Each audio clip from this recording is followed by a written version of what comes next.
This podcast is rated S for spoilers. Listener discretion is advised. Don't forget to view our spoiler-free companion video on our Half Past Podcast channel on YouTube.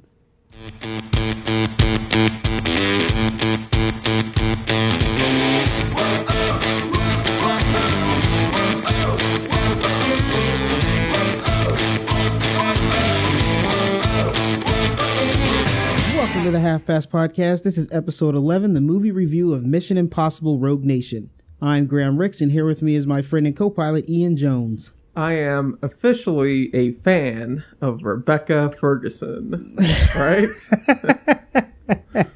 She is great in this movie. I like her a lot, and I can't wait to see her in more stuff. It's like, well, where did she come from? I know.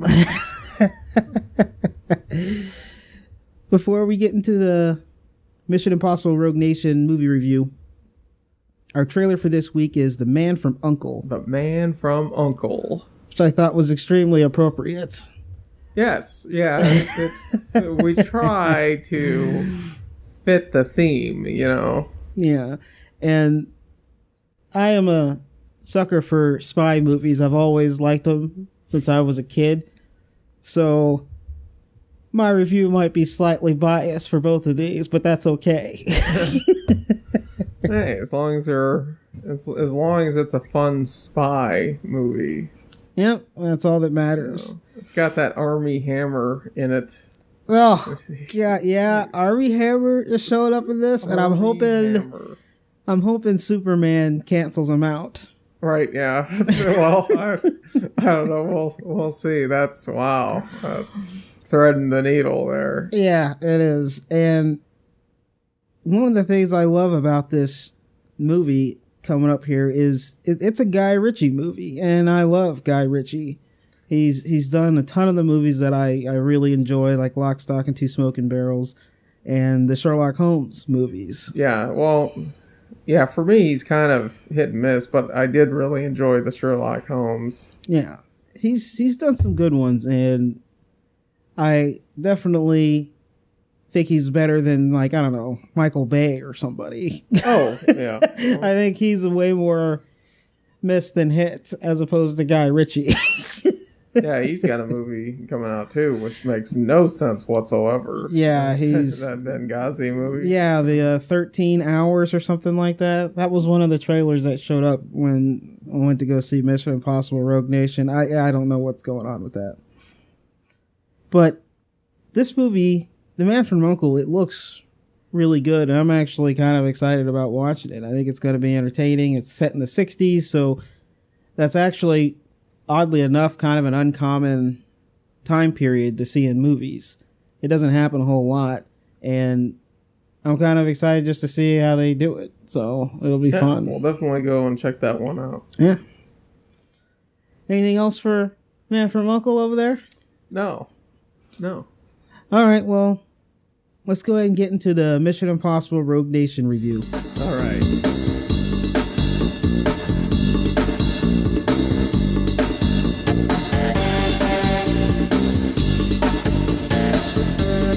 Ethan Hunt and the IMF go on another impossible mission to expose an anti-IMF called the Syndicate in order to prevent world chaos. This movie's directed by Christopher McQuarrie. He has worked with Tom Cruise before, because he also did Jack Reacher. Yep. And he co-wrote Valkyrie and Edge of Tomorrow. So he's definitely worked with him before, and he's actually, I see those movies are actually all good. So I don't. Yeah. So I mean, he's been doing a pretty good job here lately. So he's starring, of course, Tom Cruise as Ethan Hunt. He was in The Outsiders, The Last Samurai, and Tropic Thunder. I'm so glad you mentioned The Last Samurai. Because, I mean, why is it a white guy who's never handled a sword before can go and spend like 6 months in a samurai camp where no one wants him to be around and then become the greatest of all samurais? Well, I'm more concerned when I watch that movie, spoilers, is this guy gets killed. The guy that he is there. The guy that says he gets killed, and then Tom Cruise ends up with his wife. Yes. And that's just... It's wrong on so many levels. It's wrong on so many levels, and I've always hated that about that movie. Maybe that's how it works in the real world, though. You know, I'm not to give anyone ideas. Wow. Jeez. Oh, calm down. Jeremy Renner as William Brandt. He was in The Town, Marvel's The Avengers, and American Hustle. And he's also one of my current favorite actors. I really like Jeremy Renner. Yeah, so I feel like he kind of got slighted here. You know, he stepped in and took over the Bourne franchise. When is that crossover movie going to happen? I have no idea. You know, it's like, well, Matt Damon didn't want to do another Bourne movie, and then they finally threw enough money at him, I guess. And it just seems like, well, these guys should be going head to head or something. Something should happen, and we'll have to see here in a little while. Simon Pegg is Benji Dunn. He's in Shaun of the Dead, Hot Fuzz, and Star Trek. This is definitely one of those characters that I'm glad they've kept in the series. Yeah, he is. He's the comic relief. He's actually a really funny, just kind of charming character, and I'm glad they've kept him throughout. And it's nice. I like having him in there. You know, the other thing too is, isn't it funny how he looks like all the other British guys that are in this movie? Oh wow! Like the Prime Minister and the main bad guy, like they all sort of look like Simon Pegg, and I wasn't the only one watching that movie to make that comment. Nice. Oh man. Next up we have Rebecca Ferguson as Ilsa Faust. She was in Hercules and the BBC show The White Queen, which I have not seen because BBC. Right. Well, BBC has some good stuff. Yeah, they do have some good stuff, and I wouldn't mind going back and taking a look at it. It might be pretty good. The only thing I can say about her is wow. So I'll get into that. She is really, really good character, and one of the reasons why I like her character so much is you're kind of like not sure who, like what side she's on the whole time. She's impossible to read. Yeah, impossible to read, and that really enhances the movie for me. Ving Rhames as Luther Stickle. He was in Pulp Fiction, Con Air, and Dawn of the Dead.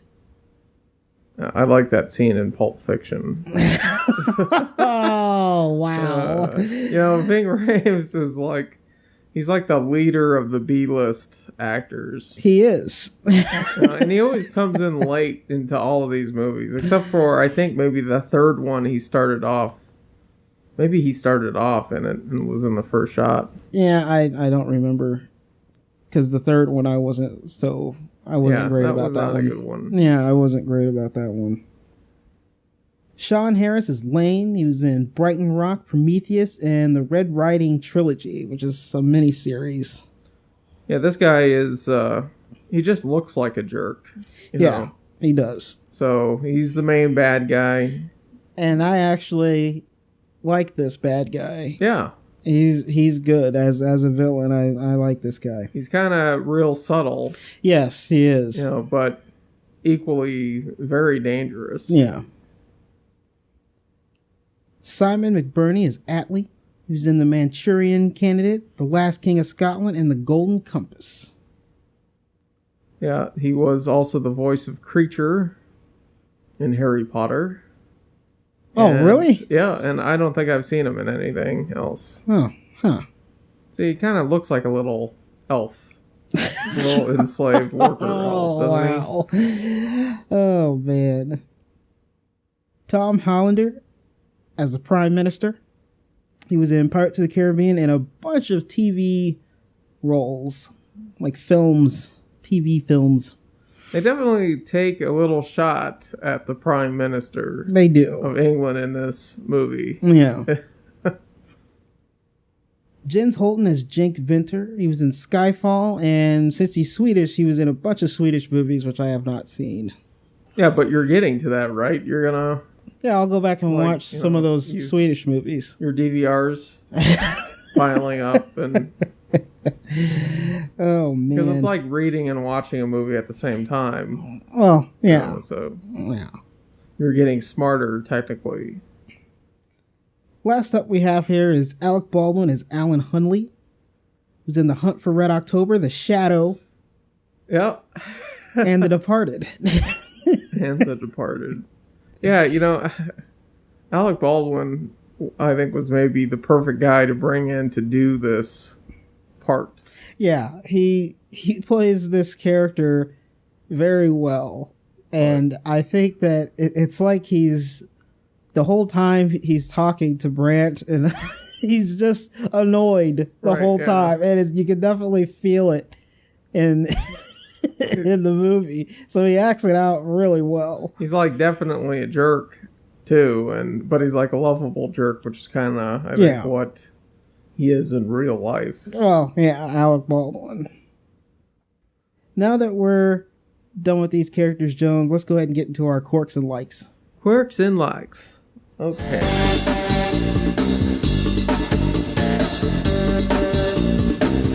All right, quirks and likes section. Let's start with my quirks. All right. I have very few quirks because, honestly, I really loved this movie. But there was one thing that definitely bothered me at the end of the movie, and that's where he's firing in a bulletproof glass case. I feel like there's got to be a ton of ricochets going on in there. It's just... No, I wouldn't think so. Oh, really? Yeah. Really? Yeah, it usually just flattens it and... I don't know, man. Expand. That just, every time I see that, I'm like, God, there's no ricochets going on there? Like, it's just weird. No, I mean, none of it's the same stuff that they use in, like, presidential limousines. Oh, okay. It just sort of sucks it in and spreads it out. And just spreads it out? Well, that's probably why I thought it was weird then. But I thought it was really interesting that he didn't have something else better on him. Oh, other than that? Yeah. Well, that's just how it is. The only other quirk I have about this movie really is that this is another one of those where the main character takes a lot of damage and doesn't seem to affect him in any way. Right. But Ethan Hunt always could take a hit, so... Yeah. Well, yeah, so, I mean, he dies. Yes, he dies. And so he's kind of acting real weird. Yeah. Because he lost a lot of oxygen. Yep, and he falls off the motorcycle at high speed. Yeah. He survives a ridiculous car crash. Yep. It's just... There's a lot of damage that should have been taken, and he just seems real normal the whole time. There's not any damage to him at all. And that's something that happens in these movies pretty often. But Ethan Hunt always could take a hit, so I guess I'm just okay with it. Anything else? I don't have any other quirks, man. I really like the movie, and you kind of negated my other quirk, so I guess I have nothing. So what was that? The bulletproof glass thing. Well, it's interesting. It's just I think I've seen a documentary on that. Okay. Well, what do you got over there? Well, one of the things is early on in the movie, Alec Baldwin's character is basically laying out all the things the IMF has done in the other movies. And when you hear it simply stated point blank without context, it really sounds like the IMF are a bunch of jackasses. Oh, well, yeah. Like that's kind of his very questionable things. That is the point of that scene. And it's just like, well, when you blurt it out like that and you don't give any context, it looks like which we is don't why know what we're doing. Yeah, which is why you have Jeremy Renner's character Brandt just reiterating every time that he says something. He reiterates, "But we did this, but we did that." And I can't comment on this. Yeah. You know, there was one thing where, you know, they're in the opera house. Yeah. And there's this assassin that sneaks in a flute gun. Yep. Why does he need 4 bullets for that gun? If he's What do you just mean? well, when he opens the case, there's 4 bullets. Yeah, there might even have been more. Right, there could have been more. There could have been like 5 or 6, but yeah, there was not 4 many. sitting right there. Yeah. And it just seems to me like, you know, you have a sitting target. Well, you probably shouldn't need 3 mulligans. I took that as a just in case Ethan Hunt tries to come after you kind of thing. I guess it's not that bad, but at that point, or do you really need the stealth? You know? Yeah, I don't know. I guess they were getting searched on their way in, so maybe that was just the only way he could smuggle stuff in. All right. You know, I was also kind of wondering why something so important to the British government would be in this elaborate, you know, vault-like thing in Morocco. Which they don't ever really explain why it's in Morocco. Yeah, it's so weird. And that whole scene, I mean, that's a big, expensive scene to do. Yeah, it is. But it just seems like, you know, while they're trying to, every time they do one of these, they try adding something more and more ridiculous. Which, that's what you got to do for Mission Impossible. Yeah, well, yeah. It's, I guess there's some of that. There's some of that, you know, like suspension of disbelief where you gotta... Yeah, where you gotta keep going roll with it. Yeah. They definitely don't ever explain why it's in Morocco. I guess that's the last place you'd look. Yeah. Who would look in Morocco? It's a location we haven't been to before, right? Right? All right, Morocco. Yeah, that's kind of what it seems like. All right. You know, the only other thing is some movie quirks, some that they avoided, but, you know, they definitely had the bomb with the LED timer. I think they needed it for this, though. Yeah. Right? Yeah. I know exactly what you mean. I saw it too. I was like, LED timer again. But bad guys can't shoot straight. You know, he is a fish in a barrel in that narrow hallway. Yes. They come nowhere near him. Nowhere near him. Yeah, it's bad. That's definitely some movie tropes, movie cliches there. But I think that's it for me. Just some real little things. Yeah, because it was a great movie. So let's get into like the several likes I have in here. Okay, all right. Go for it. I'm going to start with the motorcycle chase scene. Yeah. That scene, that whole sequence is awesome. And to be honest, there's not a lot of movies that factor that in, like the whole motorcycle car chase scene. It doesn't happen a lot in movies. Motorcycle or car chase scenes happens frequently in action movies. But this one was just like all motorcycles, and it was just really cool. It had such an intense feeling to it, and they were going in between the cars, and I really liked the scene where you thought Ethan Hunt was about to get shot, but like the semi or whatever was there, and they had to both move out of the way and pass by, and then he had to dodge him, and it was just such an intense scene, and I really, really enjoyed that scene. Yeah, I think it's one of the better chase sequences ever shot on film. I think there have been some good ones, but the way they did this, I think they got the most out of the technology available. Yeah. And the whole sequence is just amazing. And, you know, it's further, I think the stakes are raised further because they have a really good driver in Tom Cruise who can be in there for these shots.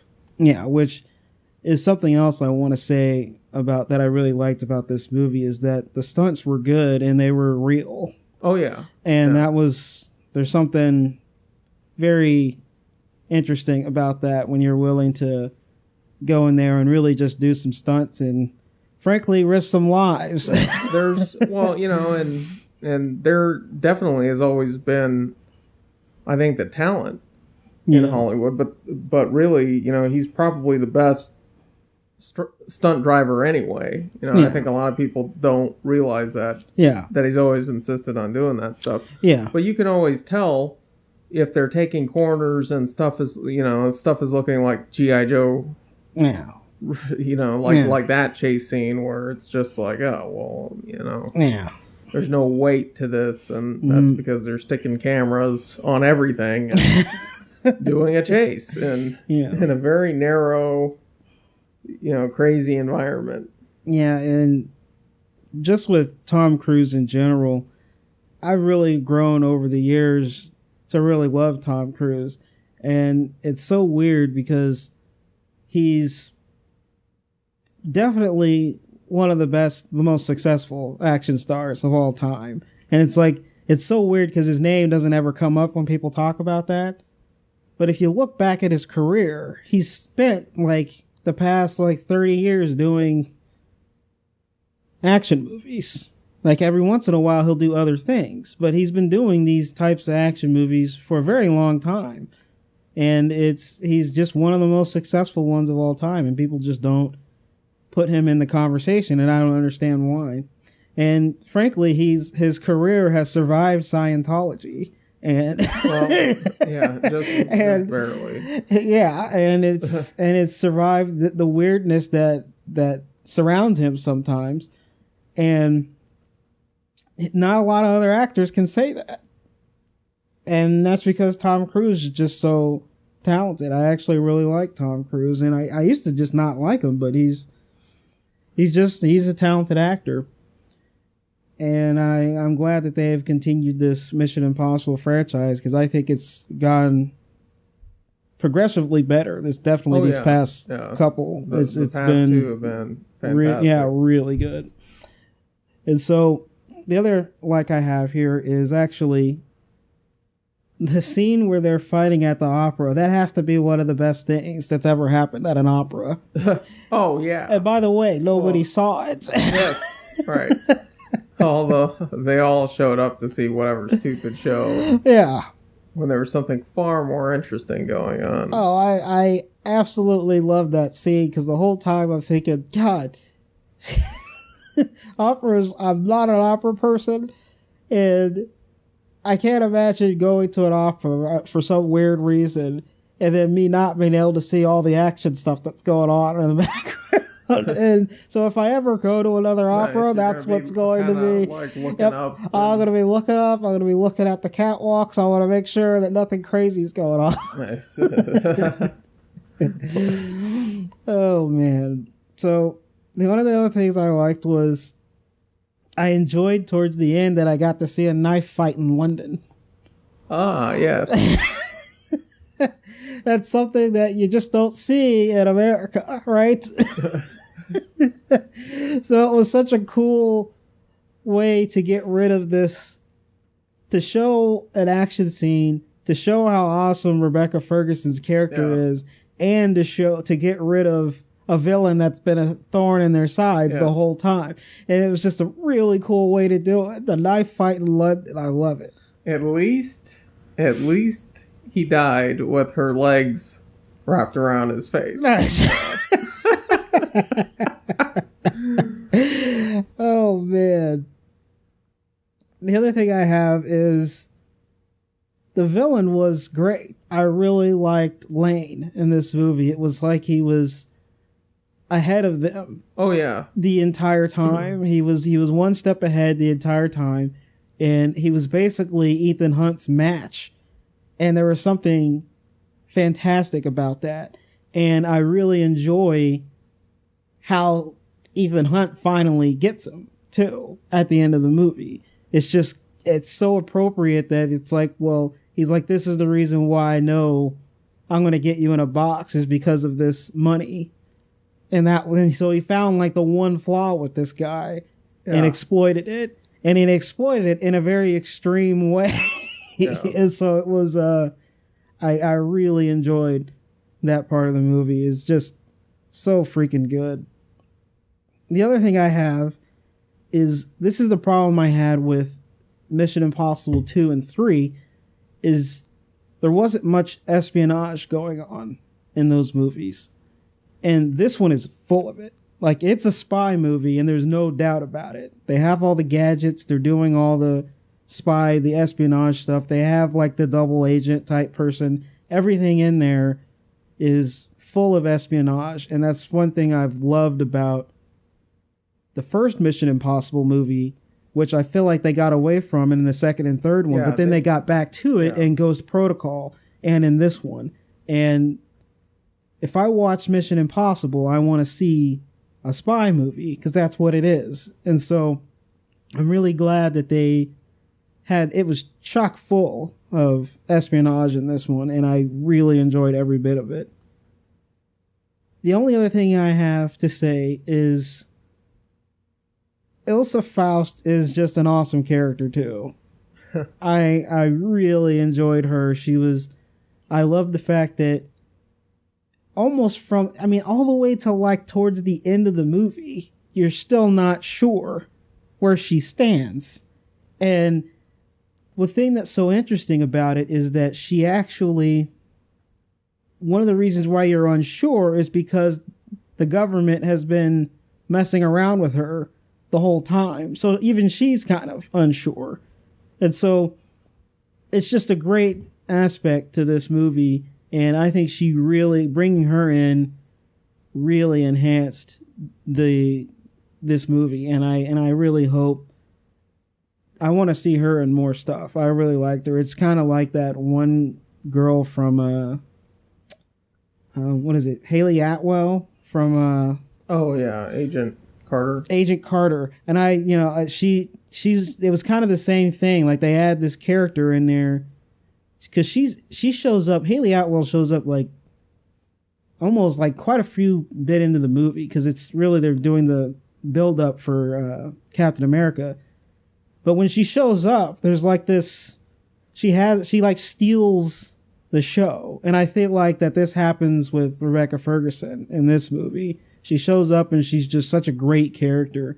And there's a lot of scenes where she steals the show. And I think she's, and I really, really liked her character. Yeah, I mean, this was a huge like for me as well. It was great. This is, this is an actress that I wasn't real familiar with. Yeah, I wasn't familiar with her. In a movie with Tom Cruise and, all these amazing visuals and action sequences, she, I think, really steals the spotlight. Yeah.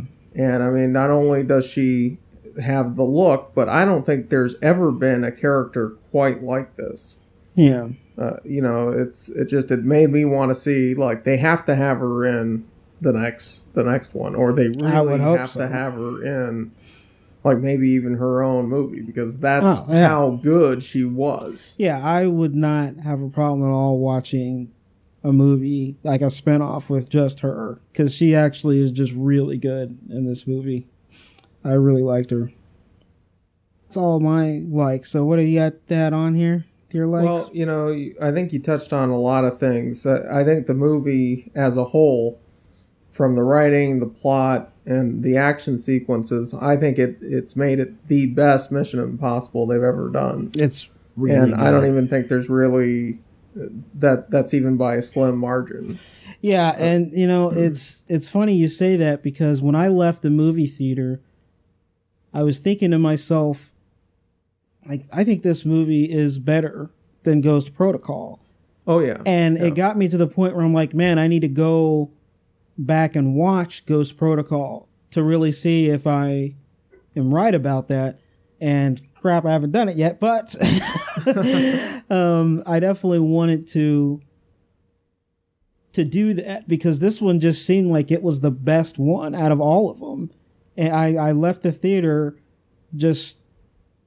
impressed. It was just so well done. Everything about it was good, which is why I have very few quirks, and the ones that are there are really just nitpicky. Oh, yeah. Because the movie's it's fantastic. It's a great movie. Yeah, I mean, I liked everything about it, and, you had mentioned, that this had a lot of espionage in it. It really, throughout the whole movie, it kept me engrossed on everything that was happening, because I kept trying to figure out, is Jeremy Renner actually gonna go against him? What's gonna happen with Ilsa's character, because she's just, she is, basically like Ethan Hunt without any backup right now. Yes. And you cannot figure out which way she's gonna go. Yeah, you don't know. Even with Alec Baldwin's character, which was, he's kind of in the background and he's really annoying. It almost makes you wonder if, maybe he's got something to do with the Syndicate. Like you're unsure. You never know the whole time because of how everyone is. Yeah, and that's another kind of think of it. That's another thing that I really like at the end of the movie where he becomes the secretary. Yeah. Because welcome to the IMF. Welcome to the IMF. That whole callback is there, and it's such a good little callback because you realize that the IMF actually helps him get that role because they're like, okay, here's the story, and you saved the prime minister. Like that's the so clearly that's what made him that got him there, because at the beginning of the movie they were like, well, you have to wait till one's elected. And so that process happened, and that because of this saving the prime minister thing, that is included in why he ends up becoming the new one. Yeah. So it's just such a cool little thing. There's a lot of stuff like that in the movie where there's callbacks. It's nice, just even with Ethan putting him back in the box with the same thing that he had done to Ethan earlier on. There's also, some great comic relief in this movie, and it's kind of subtle, and it happens at the appropriate times. But I really love the comment about you just realized you set U.S.-England relations back to the Revolutionary War, and I was what a clever line! It is a great line, and Alec Baldwin delivers it perfectly. Yeah. That is such a great line, and it is the comic relief of the movie is good, and it's kind of subtle as it goes through, but it's enough to get a really good chuckle out of you. Yeah, it's good stuff, man. So I think I like so much about this movie. I really want to go watch it again. Yeah, it is a really good movie. I really enjoyed it. Do you got any other likes? That's it, man. All right, well, let's go ahead and get to our ratings. We probably know what our ratings are going to be here, but let's do it. Okay. I think this movie is full of the Mission Impossible espionage action. I think it has great pacing, and you know what? He doesn't kiss the girl at the end. He doesn't kiss the girl at the end of the movie. And which is a cliche that I can't stand. And so this movie, I think, is firing on all cylinders. I love it, and I want to say see it, buy it. It's really good. Yeah, I think this is the best one of the bunch, and I'll say see it, buy it, sequel it, spin-off. Oh, it was so good. We have to see Rebecca Ferguson again. Yeah, she is fantastic. All right, so now that we're done with our rating, let's go ahead and sign out here. All right. I want everybody to please go to our website, halfpasspodcast.com. Like us on Facebook. And rate us on iTunes. 5 stars, preferably. Yep, 5 stars. We're on Stitcher and Libsyn. And I love the app for Stitcher, so... If you're wondering it is a really good app. I really like how that works with my phone. Yeah, it works really well. Email us at halfpastcast@gmail.com. That's halfpastcast@gmail.com. Tweet us at halfpastpodcast, and maybe we can get some of your comments into the next broadcast. Yep. Podcast. Into the next podcast. Not broadcast, podcast, you idiot.